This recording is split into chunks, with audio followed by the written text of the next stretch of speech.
In today's video, how to know it's time to cut calories during contest prep.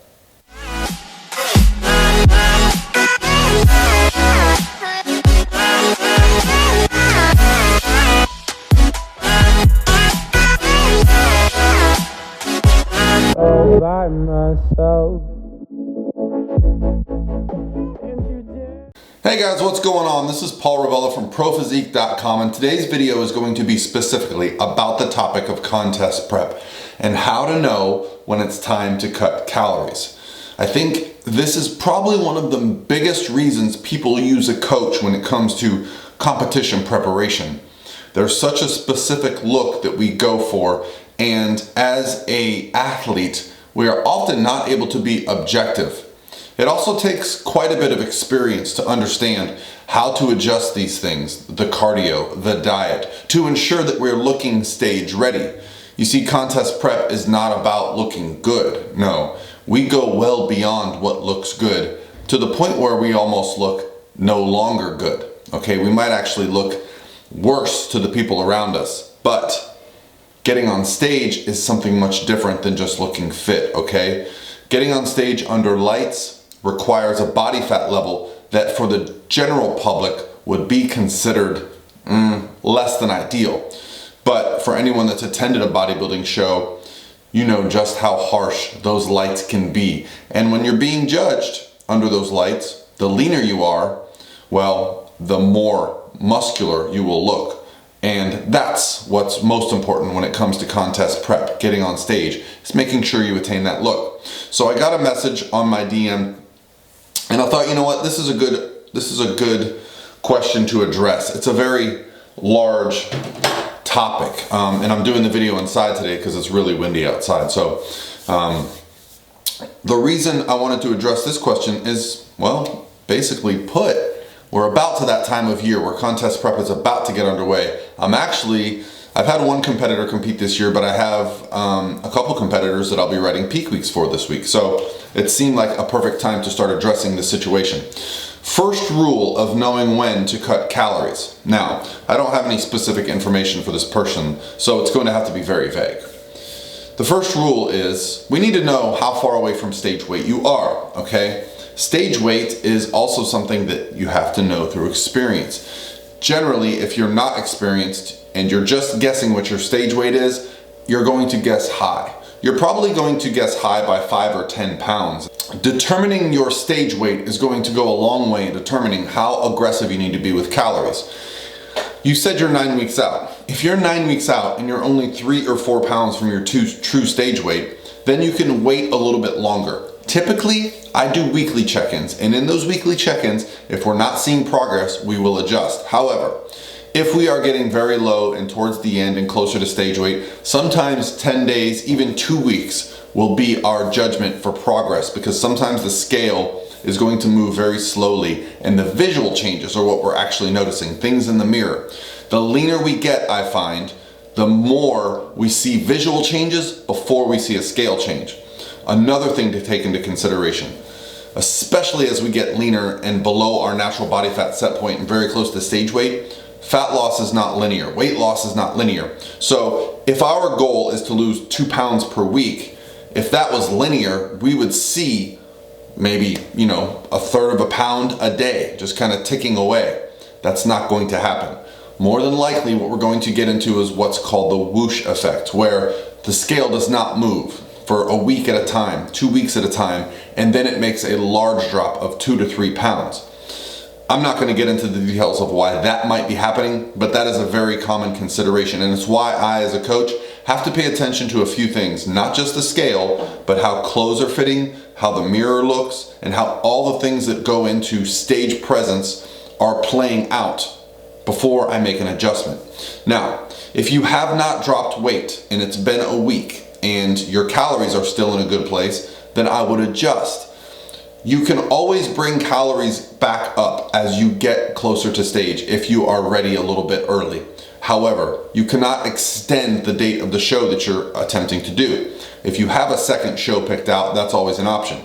But there is a hard date there. So I would much rather be aggressive a bit early, be prepared a bit early, and then have some options. There's no such thing as peaking too early. If you get to true stage condition prior to the week of your show, you have some options, things like reverse dieting, metabolic building, cardio tapering, right? These things can actually enhance the physique and make it look better. So never listen to someone that says you're ready, don't be ready too early, don't peak too early, okay?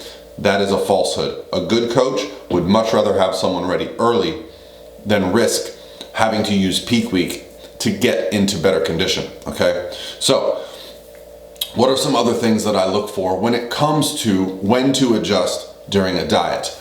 The most important factor is time, okay? So we're talking about time. I also like to look at how many calories the person's taking in versus how much cardio they're doing, okay? There has to be a balancing act. And my friend Lauren, we did a presentation this Sunday, and she said something that was very powerful to me, and I thought, I need to remember that. And that was, while we're creating a caloric deficit, we have two options: cardiovascular exercise and our calories, okay? Well, we can increase our caloric deficit by raising cardio or lowering calories. One of those two things requires time. One of those two things requires recovery. Cardio means you have to spend more time in preparation and getting it done, and also recovering from it. When you drop calories, you don't have to recover from that. Yeah, it might suck a little bit to eat a little bit less. It also doesn't take any time to eat less calories. So you have to take into consideration your schedule, what you have available to you. So if you're getting to the point where you need to make an adjustment, you don't have a lot of time to do more cardio, and you find you're not recovering as well from your training, it might be better for you to reduce calories. Now, something I can't really know without having more information about your prep is that as calories get lower, I also tend to increase the refeed frequency. Instead of twice a week, maybe 3 times a week, instead of one in a row, we might have 2 consecutive days, 3 consecutive days. These are all tools in the toolbox. It's not simply about slashing calories and raising cardio all the time, okay? There are these toggle switches that we can use during contest prep to allow fat loss to continue. Things like diet breaks, refeeds, these are all tools that we use. So, how do I know? The basic question that you asked me, how do I know? Well, I know through the history of the client. We've been working together in the off season. We've been working together through contest prep. And by the time that we get to 9 weeks out, if with my client, I know exactly where we need to get. I know what the competitors that are going to win this person's show look like, and I know where we need to get to be competitive. I also know how this person has adjusted. There are such things that we see with competitors. Some people, you make an adjustment early in prep and they cruise for 8, 10, 12 weeks without many adjustments. Other people seem to be highly adaptive. In some of the literature, it's called an adaptive metabolism, meaning every time you make a change to the diet, the metabolism adapts quickly, meaning we need to keep up with more frequent adaptations to the nutrition plan. So these are things that you learn along the way. I can't give you specifics because I don't know them about you. And then we'll look at things like the person's lifestyle, the person's recovery, sleep, all the things that go into life around prep. Prep is not in a vacuum, okay? So as a coach, cutting calories, cutting carbohydrates, raising cardio, these are some of the tools that we use, but it's not the only thing to get the job done. Hopefully this helped you. I know I couldn't give you such a specific answer, but if you're 9 weeks out, that is not a lot of time. That is 63 days until you are going to be on stage. So you need to be aggressive and need to make sure that things are coming along. If you're working with a coach and you feel like the coach is not being aggressive enough with you, let them know. Say, hey, this is my goal. I really want to get this done and I'm ready for the changes to come. I know as a coach myself, sometimes I worry when calories get low and cardio gets high. But one thing I've really learned to do is discuss it with the individual and say, hey, how are you? Where are you at? How driven are you to succeed with this goal of competing? I'm not judging that person based on what they say to me. I just want to give them the best possible response as a coach that I can. All right, guys, that's going to be it for me today. Hopefully you enjoyed the topic, and I'll talk to you tomorrow.